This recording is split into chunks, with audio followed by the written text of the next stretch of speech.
आज fathers day है। आज वो दिन है जब हम अपने पापा के लिए, अपने पिता के लिए कृतज्ञता जाहिर करते हैं। अगर हमें जीवन में अच्छे पापा की आशीष मिली है तो शायद ये कृतज्ञता जाहिर करना आसान है। लेकिन उन लोगों का क्या जिनके जीवन में उन्हें अच्छे पापा की आशीष नहीं मिली? या तो उनके पापा अब्यूज़िव थे या एब्सेंट थे, दुर्व्यवहार करते थे या गैर उपस्थित थे। उन बच्चों में देखा गया है कि उन्हें आज़ादी और अनुशासन की सीमाएं नहीं मालूम, फ्रीडम और डिसिप्लिन की बाउंड्रीज़ नहीं मालूम। या तो वो अपने आप को बहुत स्ट्रिक्ट रखते हैं, दूसरों से भी ऐसी अपेक्षा करते हैं, या नहीं तो अपने जीवन में बिल्कुल भी कोई भी सीमाएं नहीं है। ये दोनों ही एक्सट्रीम बिहेवियर है। दूसरी एक और चीज़ देखी गई है कि अगर आपको अब्यूज़िव या एब्सेंट पिता मिले हैं, गैर हाजिर या दुर्व्यवहार करने वाले पिता मिले हैं, तो आपके हर एक संबंध में आप जाने अनजाने दूसरों का अप्रूवल, अनुमोदन ढूंढते हैं। और जब ये अनुमोदन नहीं मिलता है तो वो संबंध खराब होने लगता है। उन बच्चों में, उन लोगों में एक प्रकार का गुस्सा प्रकट होने लगता है और वो उनके संबंधों में झलकता है, एक इरिटेशन के रूप में या एक दुख के रूप में ये प्रकट होने लगता है। तो एक अच्छा पिता पाना जीवन में बहुत बड़ी आशीष है। मानव विज्ञान को पढ़ने वाले लोग, एंथ्रोपोलॉजिस्ट, हमें बतलाते हैं कि एक अच्छा पिता होने का क्या अर्थ है। वो कहते हैं कि एक अच्छे पिता में 4 क्वालिटीज़ होनी चाहिए, 4 गुण होने चाहिए। पहली क्वालिटी है परिवार में व्यवस्था लेकर आते हैं। यहाँ पर ऑर्डर का अर्थ आज्ञा देना नहीं, एक व्यवस्थित जीवन प्रदान करते हैं। अगर पिता के जीने की शैली से परिवार अपने आप को सुरक्षित और संगठित पाता है, सेफ और सिक्योर पाता है, तो हम कह सकते हैं कि परिवार के लिए पिता is a principle of order. इसके विपरीत अगर पिता के उपस्थिति से परिवार अपने आप को बेचैन पाता है या डरा हुआ पाता है या पाता है कि अब पता नहीं कि हमें क्या अपेक्षा करना है, तो वहाँ पर पिता उस परिवार को संगठित और सेफ एनवायरनमेंट नहीं प्रोवाइड कर रहा है। उदाहरण के तौर पर अगर पिता में कोई बुरी आदत है, जैसे शराब पीने की या किसी और लत की, तो उस परिवार में बच्चों को ये नहीं पता होता है कि आज पापा वापस आएंगे कि नहीं। अगर आ भी गए तो उनका मूड कैसा होगा, गुस्से में होंगे या अपने गुस्से को किस प्रकार से जाहिर करेंगे। ये जो डर है, ये जो असमंजस है, ये बार बार रोज़ दिन जब ये होता है, उन बच्चों में एक प्रकार की अराजकता, एक प्रकार का केओस, जीवन एकदम व्यवस्थित, बिखरा हुआ वो पाते हैं। तो वहाँ पर पिता प्रिंसिपल ऑफ ऑर्डर नहीं बन रहा है, व्यवस्था का सिद्धांत नहीं बन रहे, लेकिन पिता उनके जीवन में डिसऑर्डर लेकर आ रहा है, उनके जीवन को असंगठित कर रहा है, उनके जीवन को सिक्योर एनवायरनमेंट नहीं प्रदान कर पा रहा। तो पहली चीज़ ये है कि पिता हमें एक सुरक्षित माहौल परिवार को प्रदान कर सके, विशेष करके बच्चों को एक सुरक्षा का अनुभव दे सके। दूसरी चीज़, मानव विज्ञान पढ़ने वाले लोग कहते हैं कि पिता जो है परिवार के बोझों को उठाता है। A father carries the family.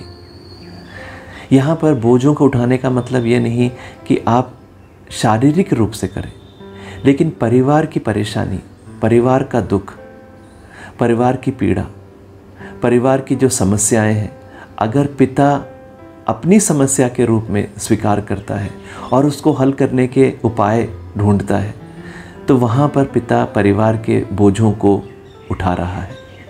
इसके विपरीत अगर पिता अपना दुख, अपनी बेचैनी, अपनी थकावट, अपनी परेशानी परिवार की परेशानी बनाता है, तो वहाँ पर पिता परिवार के बोझों को नहीं उठा रहा है, बल्कि पिता ये अपेक्षा कर रहा है कि परिवार उसके बोझों को उठाए। पिता परिवार के परेशानियों का फोकस नहीं हो सकता है। पिता को परिवार के परेशानियों को अपना फोकस बनाना है। तो हम कह सकते हैं कि पिता परिवार के बोझों को उठा रहा है। तीसरा गुण यह है कि पिता परिवार का भरण पोषण करता है। ही फीड्स हिज फैमिली।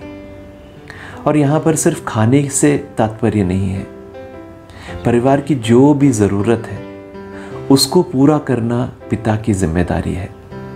इसके विपरीत अगर हम देखें, अगर बच्चों को पिता अपनी ज़रूरतों को पूरी करने का साधन बनाता है तो वो पिता बच्चों को फीड नहीं कर रहा है। अंग्रेजी में हम कहेंगे कि he is feeding of the children, he is not feeding the children. ये अधिकतर परिवारों में हम देखेंगे कि कई बार बच्चों को हम ट्रॉफी की तरह, अपने मेडल की तरह ट्रीट करते हैं। उन बच्चों के पुरस्कृत होने से, उनके क्लास में फर्स्ट आने से कई बार हम सोचते हैं कि ये हमारी सफलता है। बच्चे हमारे जीवन में हम जो हासिल नहीं कर पाए उसको पूरा करने के ज़रिया नहीं है, लेकिन बच्चों की मनोकामनाओं को, उनकी इच्छाओं को पूरा करना हमारी जिम्मेदारी है। हमारी ज़रूरतों को, हमारी मनोकामनाओं को पूरा करना बच्चों की मकसद नहीं है, लेकिन बच्चों के मनोकामनाओं को, उनकी उम्मीदों को, उनके इच्छाओं को पूरी करना पिता की जिम्मेदारी है। चौथी और अंतिम बात यह है कि पिता आशीष प्रदान करता है। The father blesses. यहाँ पर आशीष का मतलब सिर्फ हाथ बढ़ाकर उनके सर पे हाथ रखकर आशीष देना नहीं है। आशीष हम कई प्रकार से दे सकते हैं। हम अपने वचनों से आशीष दे सकते हैं। क्या पिता ऐसे शब्द इस्तेमाल करता है अपने बच्चों के लिए जिसके द्वारा बच्चा अपने आप को आशीषित पाता है, शाबाशी पाता है, प्रशंसा करता है बच्चों की? तो हम कह सकते हैं कि पिता अपने शब्दों से आशीषित करता है। इसके विपरीत हम जानते हैं कई बार कठोर शब्दों का इस्तेमाल किया जाता है, कई बार बच्चों को गालियाँ दी जाती है, कई बार बच्चों को डराया जाता है। तो वो वहाँ पर शब्दों को हम आशीष के रूप में नहीं इस्तेमाल कर रहे। हम बच्चों को कैसे देखते हैं? क्या हम बच्चों को देखकर निहारते हैं तो हम अपनी आँखों से आशीष दे रहे हैं? हमारे प्रोत्साहन से बच्चों को आशीष मिलती है। तो पिता आशीष का ज़रिया बनना है। हमें आज पता है कि इस जीवन का सबसे बड़ी भूख जो लोगों में है वो पिता को प्राप्त करने की भूख है। अ फादर हंगर, पिता के प्यार को हासिल करने के लिए। और जिस व्यक्ति को जीवन में पिता का प्यार हासिल हुआ है उसका जीवन सही मायनों में पूछा जाए तो वो सफल जीवन है। तो हमारी कोशिश यही होनी चाहिए कि हम इन सभी चीज़ों को अपने परिवार को और विशेष करके अपने बच्चों को प्रदान कर सकें। लेकिन हम लोग मनुष्य हैं, हम में कमज़ोरी है और ये सब आदर्श हैं। ये चारों चीज़ें एक आदर्श हैं। कोई पिता शायद पूर्ण रूप से इन सब को पूरा ना कर पाए, लेकिन इस समय हमें मायूस नहीं होना है। हमें जानना है कि स्वर्ग में हमारा एक पिता है जो इन सभी मापदंडों को पूर्ण रूप से पूरा करता है। तो जहाँ पर हम अपने आप को कमज़ोर पाते हैं, हमें अपनी नज़र ऊपर उठानी है, अपने अपने हाथों को जोड़ना है, अपने घुटनों को मोड़ना है और अपने पिता से बोलना है, हे पिता मुझे तेरे जैसा बना। शायद यीशु जब कह रहे थे कि तुम पूर्ण बनो, अपने पिता के समान पूर्ण बनो, तो उसका तात्पर्य यही था। और हमें वो सहायता करेगा, अपनी कृपाओं से भरेगा, हमें उसके समान बनने की कृपा प्रदान करेगा। आइए हम इसके लिए प्रार्थना करें। आज का दिन एक सुंदर दिन है जब हम अपने भौतिक पिता के लिए नहीं, अपने स्वर्गिक पिता के लिए भी हम धन्यवाद देते हैं। जिस प्रकार इस गाने में हमने धन्यवाद दिया, उसी प्रकार हमारे जीवन में आइए इस समय प्रार्थना के द्वारा हम इस पिता को, स्वर्गिक पिता को धन्यवाद दे सके।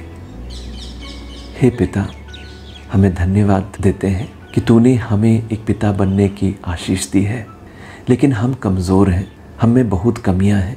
हमें कृपा प्रदान कर कि तेरे समान हम बन पाए। हमारे स्वभाव में, हमारे बोलचाल में, हमारे व्यवहार में तेरी अनुकंपा, तेरे प्रेम को हम प्रदान कर सकें। यीशु मसीह के मीठे और मधुर नाम पर मांगते हैं, आमीन। God bless you all and have a beautiful day.